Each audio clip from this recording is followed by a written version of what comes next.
نحمد ونصلی علی رسول الکریم اما بعد اعوذ باللہ من الشیطان الرجیم بسم اللہ الرحمن الرحیم ان عدۃ الشہور عند اللہ اثنا عشر شہرا فی کتاب اللہ یوم خلق السماوات والارض منها اربعۃ حرم ذلک الدین القیم فلا تظلموا فیہن انفسکم وقاتلوا المشرکین کافۃ کما یقاتلونکم کافۃ واعلموا ان اللہ مع المتقین انما النسیء زیادۃ فی الکفر یضل به الذین کفروا یحلونہ عاما ویحرمونہ عاما لیوطئوا عدۃ ما حرم اللہ فَيُحِلُّوا مَا حَرَّمَ اللَّهُ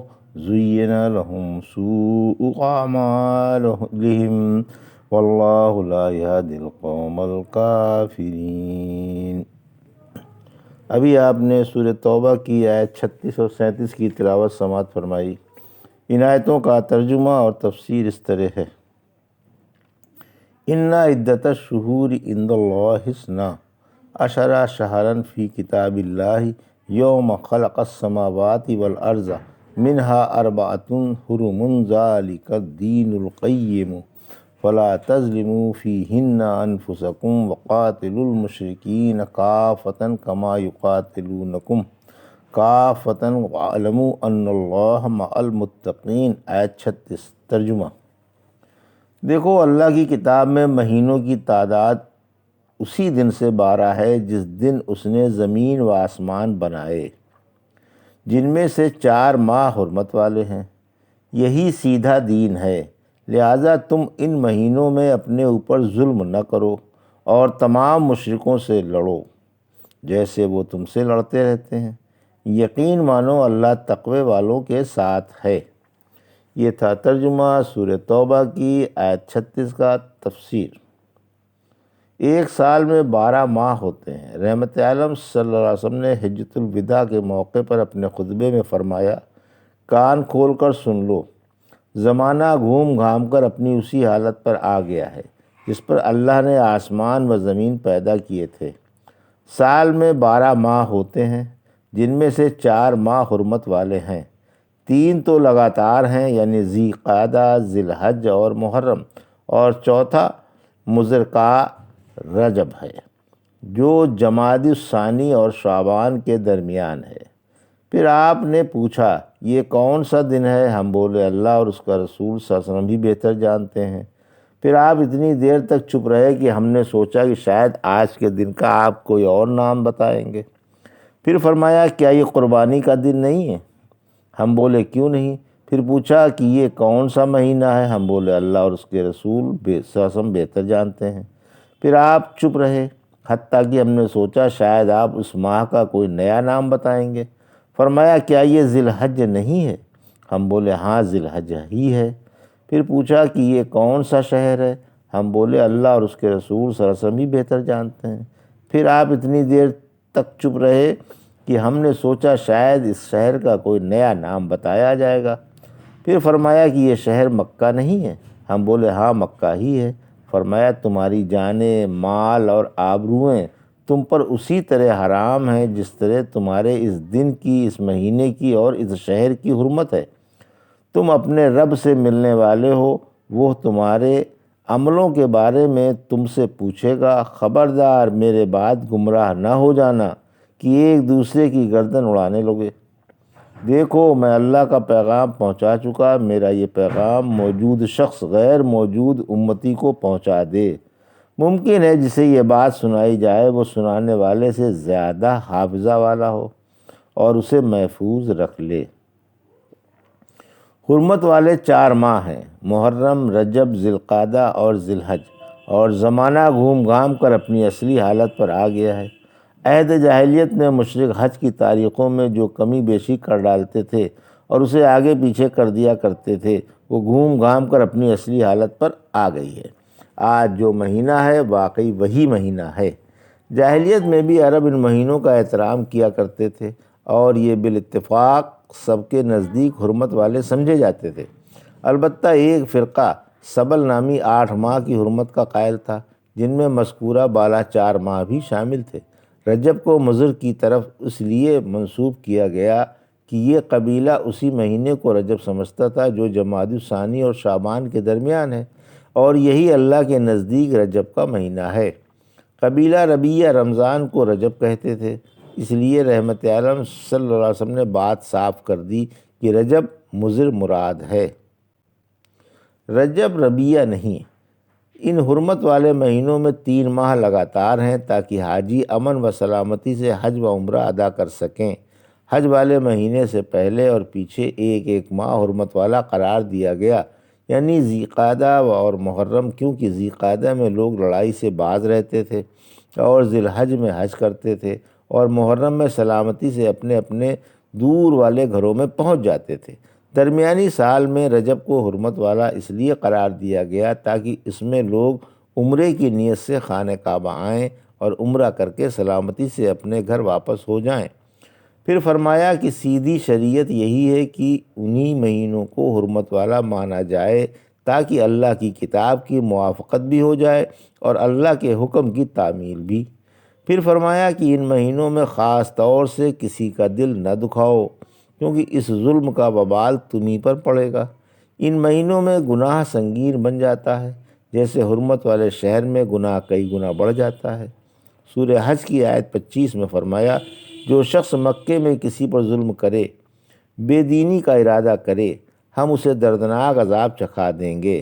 ٹھیک اسی طرح حرمت والے مہینوں میں گناہ سنگین ہو جاتا ہے۔ کیا حرمت والے مہینے والے ایام میں مشرکوں سے جہاد جائز ہے؟ پھر فرمایا کہ تم مشرکوں سے جہاد کرتے رہو جیسے وہ تم سے لڑتے رہتے ہیں، اور یقین مانو کہ اللہ پرہیزگاروں کے ساتھ ہے۔ بظاہر انداز بیان سے یہی معلوم ہوتا ہے کہ مشرکوں سے جہاد کا حکم عام ہے، جس میں ہر ماہ داخل ہے۔ اگر یہ حکم خاص ہوتا تو یہ حکم ہوتا کہ جب حرمت والے مہینے گزر جائیں تب مشرکوں سے جنگ کرو۔ خود اللہ کے رسول صلی اللہ علیہ وسلم نے طائف کا محاصرہ ذی قعدہ میں کیا، چنانچہ آپ بنی حوازن کی سرکوبی کے لیے شوال میں روانہ ہوئے، پھر انہیں شکست دے کر اور مال غنیمت لے کر واپس آ گئے۔ شکست خوردہ بنی حوازن طائف میں پناہ گزین ہو گئے۔ پھر آپ نے ان کی سرکوبی کی غرض سے طائف کا 40 دن تک محاصرہ جاری رکھا، پھر آپ بلا فتح کے واپس لوٹ آئے۔ معلوم ہوا کہ آپ نے حرمت والے مہینے میں محاصرہ کیا تھا۔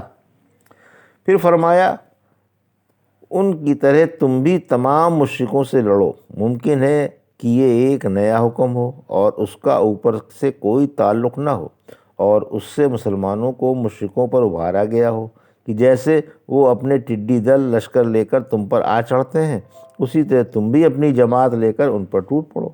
اور یہ بھی احتمال ہے کہ جب مشرک حرمت والے مہینوں میں جنگ کی پہل کریں تو تم بھی ان سے دفاعی جنگ کرو۔ چنانچہ فرمایا کہ حرمت والے مہینے حرمت والے مہینوں کا بدلہ ہے اور حرمتوں کا قصاص ہے۔ سورہ بقرہ کی آیت 191 میں فرمایا، مشرکوں سے حرم میں نہ لڑو جب تک وہ تم سے نہ لڑیں، پھر اگر وہ تم سے لڑیں گے تو تم انہیں قتل کر ڈالو۔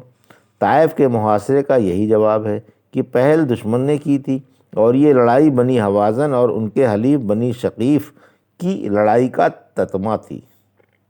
چونکہ بنی حوازن نے چاروں طرف سے آپ کو دشمن جمع کر کے آپ کو جنگ کے لیے للکارا تھا، اس لیے آپ ان کی سرکوبی کے لیے غیر حرمت والے مہینے میں روانہ ہوئے۔ پھر دشمن پسپا ہو کر اور بھاگ کر طائف میں قلعہ بند ہو گیا تھا، اس لیے آپ یہ قلعہ خالی کرانے کی غرض سے طائف کی طرف بڑھے۔ دشمن نے مسلمانوں کو کافی نقصان پہنچایا اور ایک بڑی جماعت شہید کر دی، مگر مسلمان 40 دن تک طائف کا محاصرہ کیے رہے اور منجیق سے پتھر برساتے رہے۔ بہرحال یہ لڑائی حرمت والے مہینوں میں شروع نہیں ہوئی تھی، مگر جنگ کے طول کھنچنے کی وجہ سے اس میں حرمت والا مہینہ بھی آ گیا۔ پھر چند دنوں کے بعد آپ نے محاصرہ ہٹا لیا اور طائف فتح کیے بغیر ہی واپس تشریف لے آئے۔ لڑائی کی ابتدا کرنا اور لڑائی کو جاری رکھنا دو جداگانہ باتیں ہیں، اس کی بہت سی نظیریں بھی ملتی ہیں۔ انما النسیء زیادۃ فی الکفر یضل بہ الذین کفروا یحلونہ عاما ویحرمونہ عاما لیوطئوا عدۃ ما حرم اللہ فیحلوا ما حرم اللہ زین لہم سوء اعمالہم واللہ لا یہدی القوم الکافرین۔ آیت 37 ترجمہ۔ کسی کفر میں زیادتی ہی ہے جس سے کافر گمراہ کر دیے جاتے ہیں۔ کیا ایک مہینے کو ایک سال تو حلال جانتے ہیں اور اسی کو ایک سال حرام کر دیتے ہیں تاکہ اللہ کی حرمت والے مہینوں کی تعداد میں تو موافق رہیں، مگر اللہ نے جسے حرام کیا تھا اسے حلال مان لیں۔ انہیں ان کے یہ سیاہ کرتوت اچھے معلوم ہوتے ہیں اور اللہ ایسے کافروں کو راہ نہیں سجھاتا۔ یہ ترجمہ تھا آیت 37 کا تفسیر۔ دین میں رائے کی برائی۔ مشرکوں کی برائی ہے کہ وہ کس طرح اپنی غلط آراء سے اللہ کے دین میں دخل دے کر بگاڑ دیتے ہیں اور اپنی ناپاک آراء سے شریعت مسخ کر ڈالتے ہیں اور حلال کو حرام اور حرام کو حلال کر دیتے ہیں۔ یہ 3 مہینوں کی حرمت تو برقرار رکھتے ہیں مگر چوتھے مہینے کی حرمت خاک میں ملا دیتے ہیں اور محرم کو سفر کے مہینے میں شمار کر کے اس کی حرمت توڑ ڈالتے ہیں اور غیر محرم کو محرم کہہ دیتے ہیں تاکہ حرمت والے 4 ماہ کی گنتی بھی پوری ہو جائے اور محرم میں جو قطعی حرمت والا ہے لوٹ مار بھی کر لیں۔ پھر ترا یہ کہ یہ گناہ اچھا سمجھ کر فقریہ قصیدے بھی کہا کرتے تھے اور اپنی گھناؤنی حرکت کو خوب اچھا اچھالتے تھے۔ ابن عباس کہتے ہیں ابو ثمامہ جنادہ بن عوف بن امیہ کنانی ہر سال حج کرنے آتا تھا اور اعلان کراتا تھا کہ ابو ثمامہ کی بات کوئی رد نہیں کر سکتا، نہ اس کی بات میں کوئی عیب نکال سکتا ہے۔ یاد رکھو پہلے سال کا سفر حلال ہے اور دوسرے کا حرام۔ یہ ایک سال کا محرم حرام سمجھتے تھے اور دوسرے کا حلال۔ اللہ نے اسی کو نسعی کہا ہے، لیکن فتح مکے کے بعد نسعی کا رواج ختم ہو گیا اور تمام مہینے اپنی جگہ پر آ گئے، کیونکہ کعبے کا انتظام رسول اللہ صلی اللہ علیہ وسلم کے ہاتھ آ گیا۔ اس لیے اللہ نے 9 ہجری کو حج اکبر کا دن قرار دیا۔ سورہ توبہ کی آیت 3 میں فرمایا اللہ کی طرف سے اور اس کے نبی کی طرف سے آج حج اکبر کے دن مشرکوں سے بیزاری کا اعلان ہے۔ اگر 9 ہجری کا حج ذی قعدہ میں ہوتا تو حج کیسے کہلاتا؟ نسائی کا غالباً 2 شکلیں تھیں۔ ایک شکل تو یہ کہ حرام مہینے کو حلال اور حلال کو حرام سے نصب ضرورت قرار دے لیتے تھے۔ مثلاً کسی حرام مہینے میں کسی قبیلے سے لڑنا چاہتے تو اس حرام مہینے کو حلال کر لیتے اور اس کی جگہ دوسرے حلال مہینے کو حرام قرار دیتے۔ دوسری شکل غالباً یہ تھی کہ ہر تیسرے سال کو 13 مہینے کا سال کر دیتے، لہذا عربی مہینہ بھی ہمیشہ ایک ہی وقت پر آتا، جیسا کہ احادیث صحیحہ سے ثابت ہوتا ہے۔ مثلاً جنگ بدر 2 ہجری میں رمضان میں ہوئی اور وہ جنوری کا مہینہ تھا۔ اسی طرح فتح مکہ 8 ہجری میں یعنی جنگ بدر کے 6 سال بعد رمضان میں ہوئی اور وہ بھی جنوری کا مہینہ ہے۔ گویا 6 سال کے بعد بھی رمضان اپنی جگہ سے نہیں کھسکا۔ اگر مکے کے بت پرستوں کا یہ حال کوئی معلوم کرنا چاہے تو ہندوستان کے بت پرستوں کو دیکھ لے۔ آج بھی ان کے مہینے 29 اور 30 ہی کے ہوتے ہیں، لیکن اپنی جگہ سے نہیں ہلتے، کیونکہ ان کا تیسرا سال 13 ماہ کا ہوتا ہے، جسے وہ 2 ماس والا سال کہتے ہیں۔ یعنی یہ سال ایسا ہے کہ اس میں 2 مہینوں کے نام ایک ہی رکھتے ہیں۔ اسی طرح 3 سال میں جو فرق واقع ہوا تھا وہ پورا کر کے مہینوں کو اپنی جگہ پر واپس لے لیتے ہیں۔ یہاں یہ بات واضح رہے کہ قمری اور شمسی مہینوں کے اعتبار سے ہر سال 10 دن کے فرق واقع ہوتے ہیں، لہذا 3 سال میں 1 ماہ کا فرق ہوتا ہے۔ یہ تھا سورہ توبہ کی آیت 36 اور 37 کا ترجمہ اور تفسیر جو بھی آپ نے سماعت فرمائی۔ بارک اللہ لی و لکم فی القرآن الحکیم و نفعنی ایاکم بآیات الذکر الحکیم۔